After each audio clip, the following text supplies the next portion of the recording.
Hello friends आप लोग कैसे हैं। लास्ट लेक्चर में हम लोगों ने CDP that is child development and psychology के 115 क्वेश्चंस के बारे में हम लोगों ने डिस्कस किया हुआ था। आज हम लोग उसी के आगे कंटिन्यू करेंगे और हमारी जो सीरीज़ है, कल मैंने आप लोगों को जो बताया हुआ था, ये जो सीरीज़ है 1000 प्लस क्वेश्चन की है। ओके, तो 1000 प्लस क्वेश्चन जब तक कंप्लीट नहीं हो जाएंगे तब तक हम इस सीरीज़ के क्वेश्चन के बारे में डिस्कशन करते रहेंगे। इस सीरीज़ से आप लोगों को मोस्ट इम्पॉर्टेंट क्वेश्चंस, फिर चाहे सीटेट के क्वेश्चंस हों, फिर चाहे यूपी टेट के क्वेश्चंस हों, ओके, और फिर चाहे सुपर टेट के क्वेश्चंस हो, वहाँ पे आपको यहाँ से रिलेटेड जितने भी क्वेश्चंस हैं वो देखने को मिलेंगे।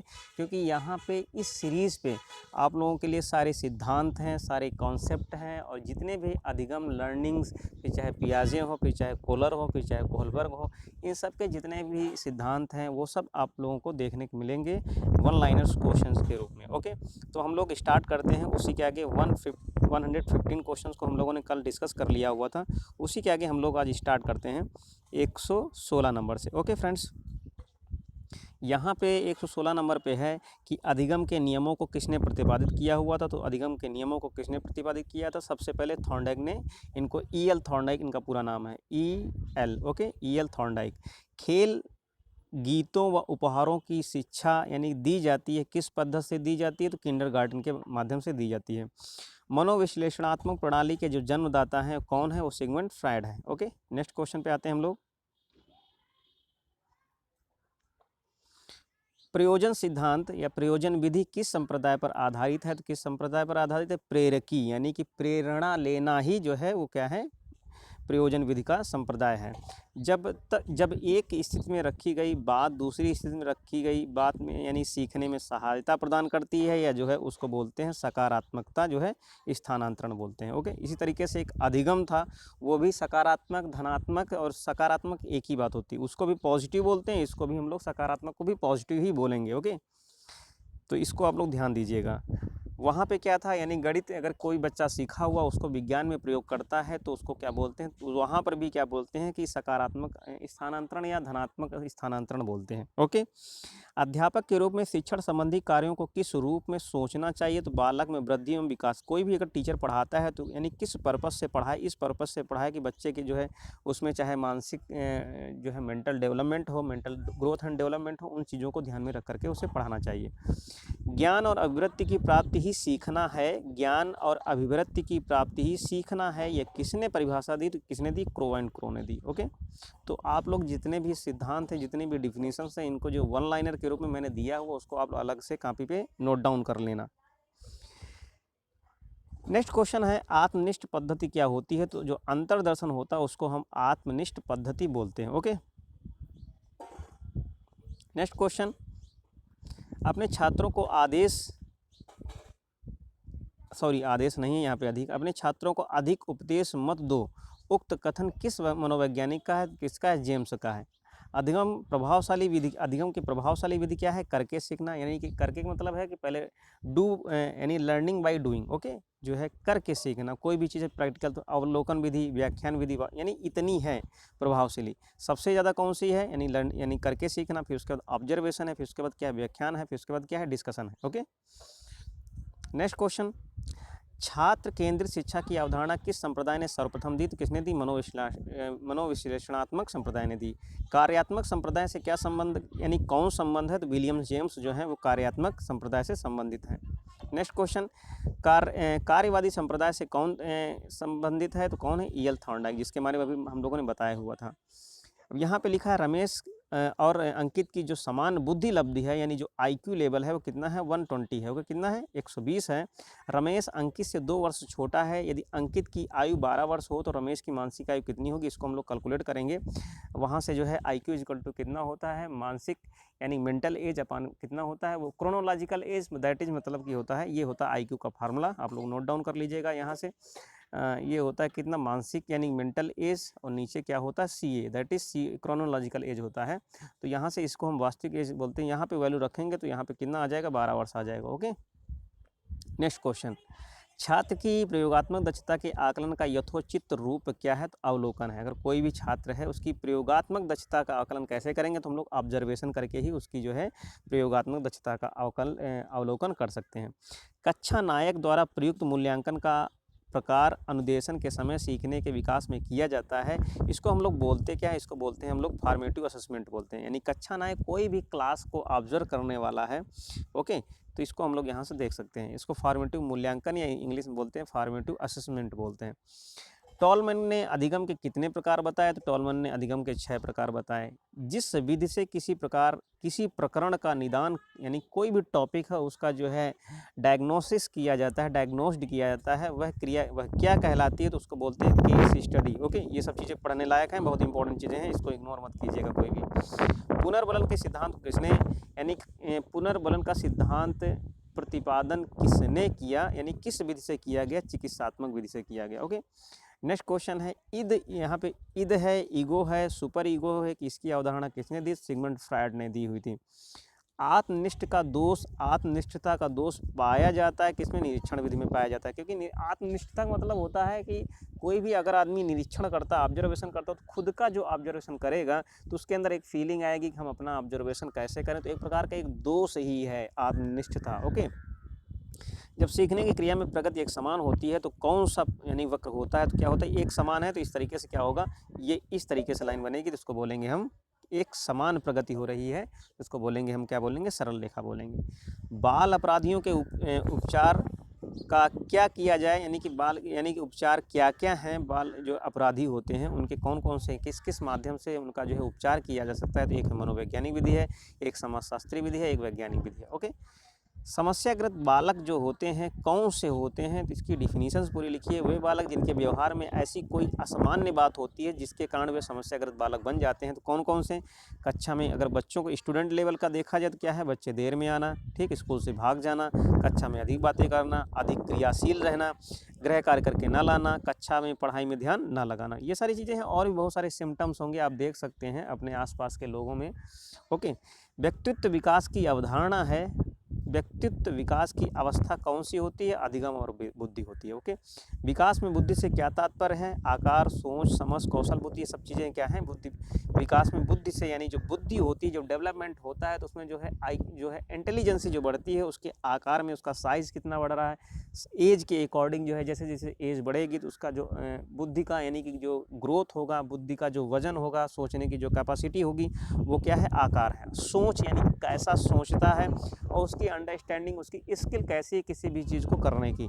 परिपक्वता का संबंध किससे है? तो विकास से है। जैसे जैसे यानी कि विकास मैच्योरिटी आएगी उसका जो है डेवलपमेंट अधिक होता जाएगा। तनाव और क्रोध की अवस्था कैसी है? जो किशोरावस्था होती है उसमें ये दोनों चीज़ें होती हैं, गुस्सा भी आती है और जो है वो टेंशन में भी रहता है। बालक का विकास का परिणाम क्या है? तो यानी कि जो विकास होगा फाइनली वो किस बेसिस पे होगा? तो वंशानुक्रम व वातावरण की जो इंटरेक्शन होती है, इंटरेक्टिव प्रोसेस जो होती है, उसके थ्रू क्या होगा?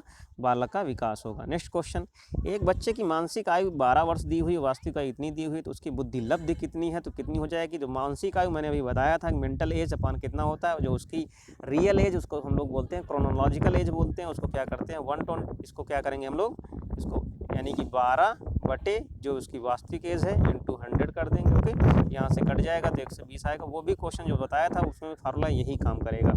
ओके, शारीरिक विकास का क्षेत्र क्या है? जो स्नायु मंडल है वो क्या है? शारीरिक विकास का क्षेत्र है। श्यामपट पर लिखते समय सबसे महत्वपूर्ण क्या होनी चाहिए? श्यामपट पर अगर हम लिख रहे हैं तो अगर श्यामपट है तो उसमें इंपॉर्टेंस क्या आ जाती है? सबसे साफ सुथरा लिखा हुआ होना चाहिए, यानी अच्छी लिखावट होनी चाहिए। वह कौन सी अवस्था है जब बच्चा तार्किक रूप से वस्तुओं और घटनाओं के विषय में चिंतन प्रारंभ कर देता है? तो ये कौन सी मूल संक्रियात्मक अवस्था है? ये इसकी यानी ये होती स्टेज क्या है? 7 से 11 वर्ष तक की। ओके, नेक्स्ट क्वेश्चन 149, वह कौन सी जगह है जहां बच्चे के संज्ञानात्मक विकास को सबसे बेहतर तरीके से परिभाषित किया जाता है? विद्यालय और वहाँ की जो कक्षाएं होती हैं। बच्चे दुनिया के बारे में अपनी समझ का सृजन करते हैं, इसका श्रेय किस विद्वान को जाता है? तो ये किसने कहा था? जीन पियाजे ने कहा था। ओके, आकलन को उपयोगी और रोचक प्रक्रिया बनाने के लिए विकास के प्रति सचेत रहना चाहिए। ओके, यानी किस के प्रति सचेत रहना चाहिए। तो आकलन को उपयोगी और रोचक बनाने के लिए शैक्षिक सह शैक्षिक क्षेत्रों में विद्यार्थियों के सीखने के बारे में जानकारी प्राप्त करने के लिए विविध तरीकों का प्रयोग करना चाहिए। ये चीज़ें हैं, इसको ध्यान में रखना। शिशु अपने संसार के बारे में अधिकांश बातें खेल के माध्यम से सीखता है। किस विद्वान ने बताया हुआ था? तो किसने बताया था? ये बताया हुआ था स्ट्रेंग ने बताया था। नवीन ज्ञान और नवीन प्रक्रियाओं को प्राप्त करने की प्रक्रिया सीखने की प्रक्रिया या कथन किसने कहा था? उर्थवर्थ ने कहा हुआ था।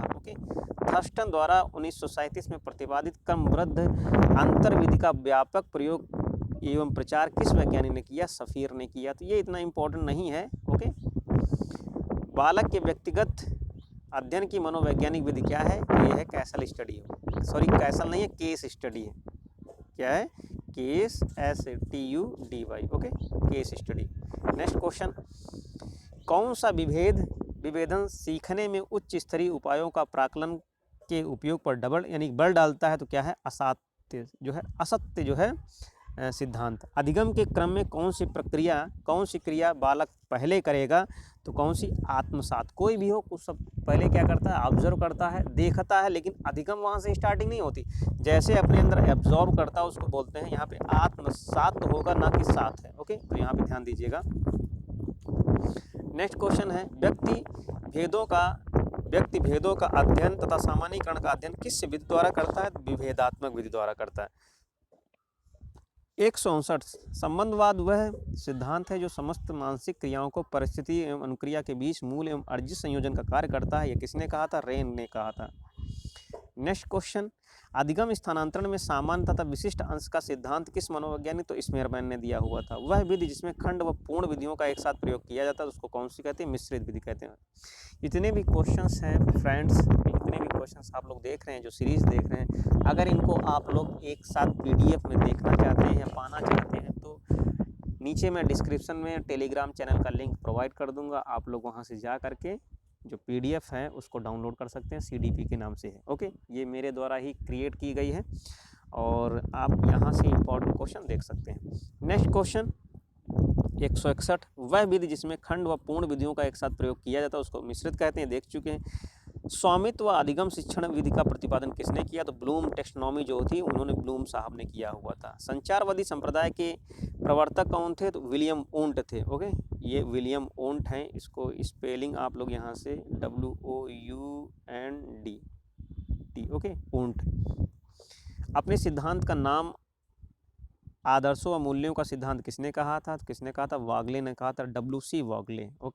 जब किसी व्यक्ति का अवलोकन निश्चित परिस्थितियों में किया जाता है तो क्या कहलाती है? नियंत्रित अवलोकन कहलाता है। वुडवर्थ ने सबसे पहले किस विधि का निर्माण किया?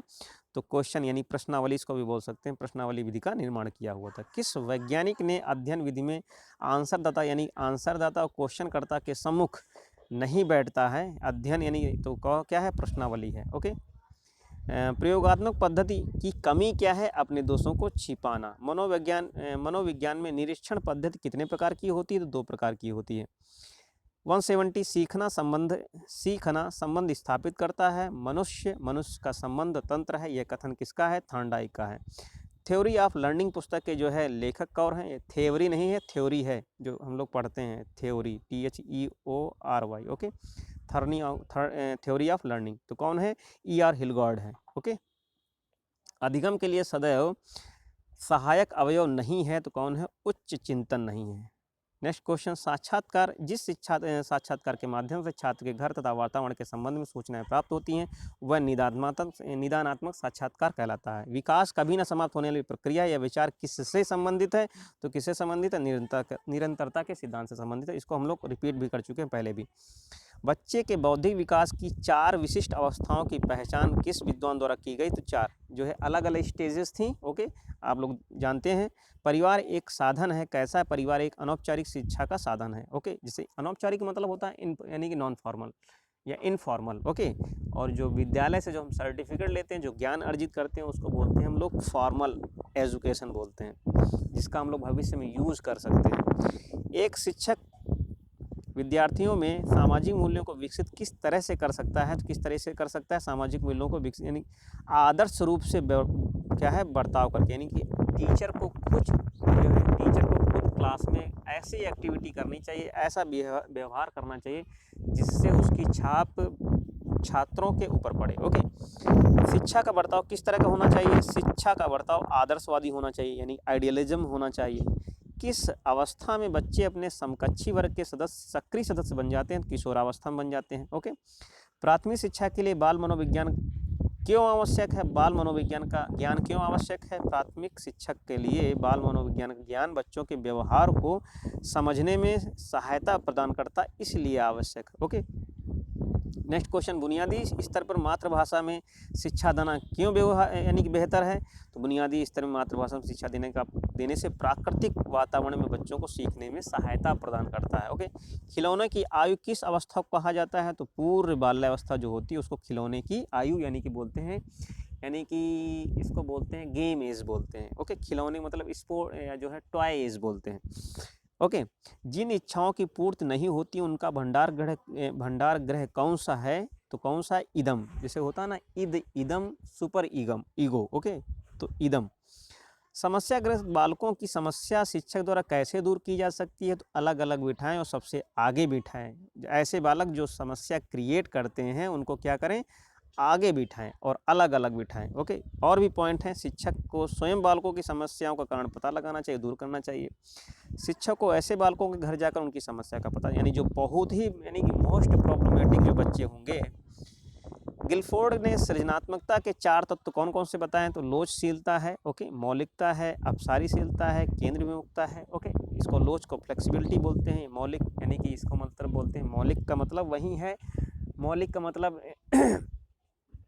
जो बहुत ही यानी कि क्या बोलते हैं, प्रिंसिपल वाली वैल्यू बोलते हैं। अपसारिक मतलब हो गया डाइवर्जेंट हो गया। केंद्र विमुक्तक मतलब है यानी कि सेंटर से दूर जाना, डाइवर्जेंट होगा। तो सृजन यानी सृजन किसी भी पॉइंट पे बोलते हैं ना, नैरो थिंकिंग मतलब होता है एक ही चीज़ पे सोचना, पॉइंट से दूर जाना यानी कि सृजन यानी केंद्र से विमुख होना, केंद्र से बाहर की ओर जाना, तो उसको बोलते हैं हम लोग क्या बोलते हैं? उसको केंद्र विमुखता बोलते हैं। और केंद्र विमुखता जिसके अंदर होती है वो पर्सन जो होता है वो क्रिएटिव होता है, सृजनात्मकता होता है, सृजनात्मकता उसके अंदर पाई जाती है और वो कैसा होता है? सृजनशीलता होता है। ओके, आई होप समझ में आ गया होगा। आगे, वैज्ञानिक गुड्स ने सृजनशीलता के कितने तत्व बताएं? तो वही चीज़ें हैं, थोड़ा डिफरेंट है। मौलिकता है, अनुकूलता है, विचारात्मकता है, विचारों का साहचर्य है यानी एसोसिएशन है, लोच, यहाँ पे लोथ नहीं होगा, लोच होगा। ओके, लोचशील और विविध, यानी कि विविध का मतलब मिसलेनियसटिलिटी होनी चाहिए उसके अंदर, सब कुछ सोचने की। नेक्स्ट क्वेश्चन, सृजनात्मकता के प्रमुख तत्व कौन कौन से हैं? वही चीज़ें हैं बार बार हम लोग देख रहे हैं। ओके, और जो सृजनशील बालकों की विशेषताएं कौन कौन सी हैं? तो कौन कौन सी? वही जो देखा हुआ है, बालक के अंदर जिज्ञासु प्रवृत्ति का होना चाहिए, महत्वाकांक्षी होना चाहिए, और बालकों के विचार जो होते हैं वो कम्प्रहेंसिव होना चाहिए, केवल एक ही चीज़ से सेटिस्फाई ना हो जाए, वो कई चीज़ों यानी कि किसी भी एक टॉपिक को कई तरह से समझना चाहते हो, यानी व्यापक होने चाहिए। सृजनशील बालकों में संवेदनशीलता अधिक यानी सेंसिटिव होने चाहिए। सृजनशीलता बालकों में एकाग्रता यानी जो है उसके अंदर कंसंट्रेशन होना चाहिए। ओके, नेक्स्ट क्वेश्चन, मनुष्य एक सामाजिक प्राणी है, किसने कहा? अरिस्टोटल ने कहा है। इनका नाम अरस्तु भी बोलते हैं। बालक के सामाजिकरण की पहली पाठशाला कौन सी है? तो क्या है? परिवार है। ओके, पहली घर परिवार है, दूसरी क्या है? खेल का मैदान है, तीसरी क्या है? स्कूल है। ओके, तो यहाँ पहली पूछ रहा है तो घर यानी फैमिली हो जाएगा। पुनरावृत्ति का सिद्धांत करने वाला तत्व तो नहीं है, तो कौन सा है? सामाजिकता एवं धार्मिकता जो है ये पुनरावृत्ति का सिद्धांत नहीं अप्लाई होता यहाँ पे। सीखने का सिद्धांत बार बार देख चुके हैं, थार्डाइक का सिद्धांत है। कौन सी मनोविज्ञान की अध्ययन विधियों में प्राचीनतम कौन सी है? प्रयोगात्मक विधि जो है वो प्राचीनतम है। किसी बालक की अध्ययन की विधियों में कौन सी प्राचीनतम है? तो अंतर्दर्शन जो है। पियाजे के अनुसार मूर्त संक्रियाओं के स्तर किस विधि में होता है? यानी 7 से 11 वर्ष की एज में जो है मूर्त संक्रियात्मक होता है, वो चीज़ों को पहचानने लगता है। ओके, बालक में अपराधी प्रवृत्ति के विकसित होने का मुख्य कारण क्या है? परिवार और वातावरण, यानी कहीं पर भी बालक रह रहा है तो वहाँ का वातावरण कैसा है ये भी डिपेंड करता है, अगर अपराधी प्रवृत्ति का है, और फैमिली बैकग्राउंड भी उसका जो है इम्पोर्टेंट होता है। किस मनोवैज्ञानिक के अनुसार विकास एक सतत एवं धीमी प्रक्रिया है? तो स्किनर ने कहा हुआ था। बाल्यावस्था होती है 12 वर्ष तक जो होती है वो बाल्यावस्था होती है। ये स्कीमा सिद्धांत किसने कहा? जीन पियाजे ने कहा। जीन पियाजे ने अपना प्रयोग किस पर किया? तो किस पर किया? अपने दोनों पुत्रों एवं पुत्रियों पर किया। बाल्यावस्था कितने वर्ष तक, इसको देख चुके हैं। मनुष्य विकास ये भी देख चुके हैं, स्नायुमंडल। ओके, नेक्स्ट क्वेश्चन, विवेचना रहित विचार की अवस्था मानी जाती 4 से, यानी विवेचना मतलब एनालिसिस। ओके, 200 है, यानी हम लोग 200 क्रॉस कर चुके हैं फ्रेंड्स। और अगर आप लोगों को वीडियो अच्छा लगता है रियल में तो आप लोग जो है लाइक करें, लाइक करने पर इसे शेयर कर दें फटाक से। अगर आप पहली बार देख रहे हैं तो इसे आप सब्सक्राइब जरूर कर लीजिएगा। ओके, तो आगे बढ़ते हैं। बुद्धि का त्रिक बिंदु सिद्धांत क्या है? तो किसने दिया हुआ था? स्टर्न ने दिया हुआ था। त्रिक बिंदु है, इनको देख भी सकते हैं आप लोग। एक तो क्या है? विश्लेषणात्मक है, व्यवहार बुद्धि है, सृजनात्मकता है। ओके, अल्फ्रेड बिने के अनुसार बुद्धि के प्रकार बताइए। तो बुद्धि के प्रकार कौन कौन से हैं? ज्ञान, यानी कि 4 शब्दों से मिलकर के बना हुआ है। ओके, ज्ञान, आविष्कार, निर्देश, आलोचना। ओके, टर्मन के अनुसार बुद्धि की क्या परिभाषा है? टर्मन के अनुसार बुद्धि अमूर्त विचारों के बारे में सोचने की योग्यता है। स्टर्न के अनुसार बुद्धि की क्या परिभाषा है? बुद्धि एक सामान्य योग्यता है जिसके द्वारा व्यक्ति नई परिस्थितियों के साथ समायोजन स्थापित करता है। तो ये भी हो गई स्टर्न की। अब आके बकिंघम के अनुसार बुद्धि की क्या परिभाषा है? सीखने की शक्ति ही बुद्धि है। वैसलर के अनुसार बुद्धि की क्या परिभाषा है? वैसलर के अनुसार बुद्धि किसी कार्य को करने की, तार्किक चिंतन करने की, वातावरण के साथ समायोजन करने की सामूहिक योग्यता, यानी कंबाइंड जो है वो क्या है? एबिलिटी है। सामान्य बुद्धि कितने प्रकार की होती है? वो 3 प्रकार की होती है, अमूर्त, मूर्त, सामाजिक बुद्धि। ओके, यांत्रिक बुद्धि एवं स्थूल बुद्धि किसे कहते हैं? तो मूर्त बुद्धि जो होती है उसको यांत्रिक बुद्धि और स्थूल बुद्धि कहते हैं। स्पीयरमैन के अनुसार बुद्धि की क्या परिभाषा है? तो उनके अनुसार बुद्धि तार्किक चिंतन करने की योग्यता है। ओके, इतना देख सकते हैं। बाल अपराध बनने के कारण का क्या क्या है? तो किस कारण जो है बाल जो है अपराधी, यानी बच्चे बाल अपराध यानी उनके अंदर बाल अपराधी बन जाते हैं? ये सारी प्रॉपर्टी आनुवंशिकता है। ठीक, व्यापक आवश्यकताओं की पूर्ति नहीं होना, शारीरिक दोष हो जाना, घर का वातावरण अशांत रहना। ओके, कुसंगति के कारण दादा दादी का ज़्यादा प्यार, ये सब बहुत सारी चीज़ें हैं। ओके, तो किसी जटिल कार्य के केवल एक पक्ष पर ध्यान दिया जाना और दूसरे पक्ष पर पक्षों की अपेक्षा, यानी तो पठार बन जाता है। किसने कहा था? स्टीफन्स ने कहा हुआ था। शिक्षा के उद्देश्यों का वर्गीकरण किसने किया? बीएम ब्लूम्स ने किया। नेक्स्ट क्वेश्चन है, शिक्षा के, ये तो हो गया, शिक्षा के उद्देश्यों का वर्गीकरण जो है किया गया बीएम ब्लूम्स के द्वारा। सीखने को प्रभावित करने वाला तत्व तो नहीं है, तो कौन सा तत्व नहीं? सौंदर्यानुभूति, यानी सौंदर्यानुभूति जो है वो सीखने का तत्व नहीं है, सीखने को प्रभावित ये नहीं करता है। अनुकूलित अनुक्रिया सिद्धांत किस वैज्ञानिक ने किया? तो पावलोव ने दिया। ठीक, ओके, आगे। बहुतत्व मानसिक योग्यता सिद्धांत के प्रतिपादक कौन थे? कैलियम थर्स्टन। संज्ञानात्मक उद्देश्यों में किसकी विधि का उपयोग किया जाता है? तो रॉबर्ट मेगर की विधि का जो है प्रयोग किया जाता है। नेक्स्ट क्वेश्चन, सीखना या अधिगम आदतें, ज्ञान और वृत्ति का अर्जन, यह कथन किसका है? तो क्रो एंड क्रो का है। ओके, शिक्षा के उद्देश्यों का मुख्य रूप से विकसित किया किसने किया? तो बीएस नहीं है, यहाँ पे बीएम, ओके, बीएस ब्लूम।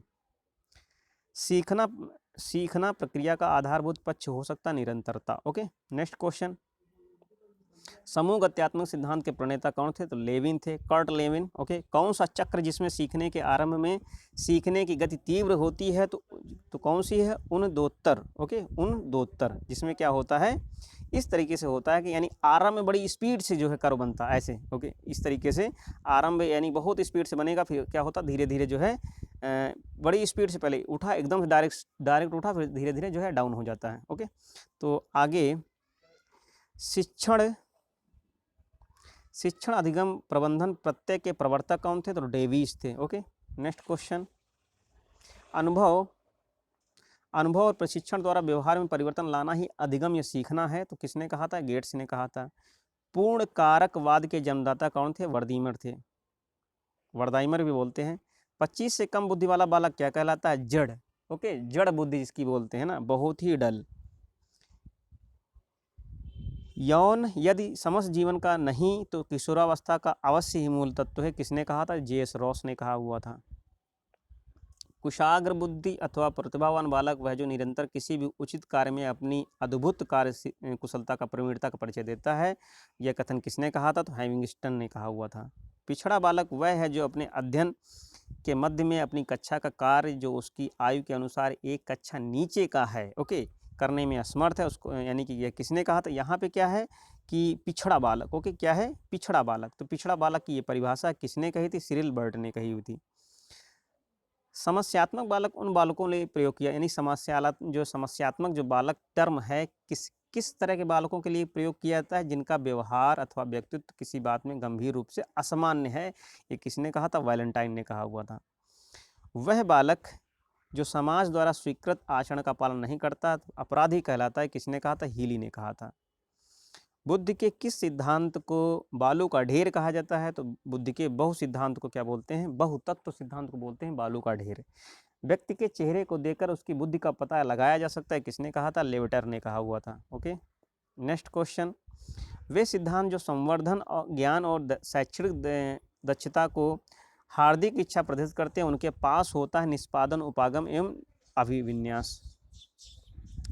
प्रतिभाशाली बालक वह है जो अपने उत्पादन की मात्रा, दर, गुणवत्ता में विशिष्ट होता है। तो उसको बोलते हैं, यह कथन किसका है? टर्मन और ओडर ने कहा हुआ था। प्रतिभाशाली बालकों का है। सीखने का सिद्धांत किसने दिया हुआ था? तो सीखने का सिद्धांत हम बहुत पहले देख चुके हैं, थॉर्नडाइक ने दिया था। ओके, TS फॉर थॉर्नडाइक ने दिया था। सीखने का सिद्धांत यहाँ देखो रिपीट ही हो गया, यहाँ पे ये, तो इसको काट दीजिए, वहीं हो जाएगा, थॉर्नडाइक ने दिया था। खेल पद्धति के जनक कौन है? किलपैट्रिक है। ओके, ह्यूरिस्टिक जो है पद्धति के कौन है? तो नील, यानी जो है नील नहीं होगा यहाँ पे, क्या है? आर्मस्ट्रांग होंगे। प्रोजेक्ट पद्धति के जनक कौन है? John Dewey. अलग अलग है, ओके, जॉन डीवी। अस्थायी मानव दांत कितने होते हैं? तो 20 होते हैं। Okay, next question. शिशु के मस्तिष्क का वजन देख चुके हैं, 350 ग्राम, सॉरी शिशु का नहीं देखा है। और यहाँ पे शिशु का 350 होता है, वयस्क में क्या हो जाता है? 1400 ग्राम हो जाता है। ओके, मनुष्य के मस्तिष्क का कितना होता है? 1400, अभी जो बताया हुआ है। जीन पियाजे ने जिनेवा में किसकी स्थापना की थी? तो लेबोरेटरी स्कूल की स्थापना की थी उन्होंने। मनोवैज्ञानिक के कई प्रयोग वहाँ पे जीन पियाजे ने किए थे। जीन पियाजे के द्वारा रचित पुस्तक का नाम क्या है? The language and thought of the child. यह पुस्तक 1923 में उन्होंने लिखी हुई थी। ओके, जीन पियाजे ने संज्ञात्मक विकास को ध्यान में रखते हुए बालक की कितनी अवस्था बताई? तो यहाँ से देख सकते हैं, एक ये है, 2 है, 3 है, 4 है, एक जन्म से 2 वर्ष तक है, फिर 2 से 7 वर्ष है, फिर 7 से 11 है, फिर 11 से 18। पहली क्या है? संवेदी गत्यात्मक अवस्था है, पूर्व संक्रियात्मक है, मूर्त संक्रियात्मक या ठोस संक्रियात्मक, फिर है औपचारिक संक्रियात्मक अवस्था, जिसको अमूर्त संक्रियात्मक अवस्था भी कहते हैं। Okay, next question 248। व्यवहार में होने वाले अस्थाई यानी परमानेंट जो है, जो परिवर्तन होते हैं, जो अभ्यास के कारण होते हैं, उसे कहा जाता है सीखना। ओके, बच्चों में संवेगात्मक समायोजन प्रभावी होता है, व्यक्तित्व निर्माण में, कक्षा शिक्षण में, अनुशासन में। एंड लास्ट क्वेश्चन आज का बस इतना ही। बच्चों के संज्ञानात्मक विकास को सबसे अच्छे तरीके से कहाँ परिभाषित किया जाता है? विद्यालय और कक्षा में। तो बस आज इतने ही 250 क्वेश्चन हो गए हैं, और आज हम लोगों ने 115 के आगे कंटिन्यू किया था, दैट इज 135 क्वेश्चनों को आज हम लोगों ने कवर किया हुआ है। तो ऐसे ही देखते रहिएगा आप लोग चैनल को, और नए हैं तो सब्सक्राइब जरूर करिए। किसी भी क्वेश्चन में बाय मिस्टेक कुछ हो गया हो तो आप लोग कमेंट बॉक्स में ज़रूर लिखिएगा कि इस क्वेश्चन में ये प्रॉब्लम है। Okay, thank you, take care, keep watching and subscribe also.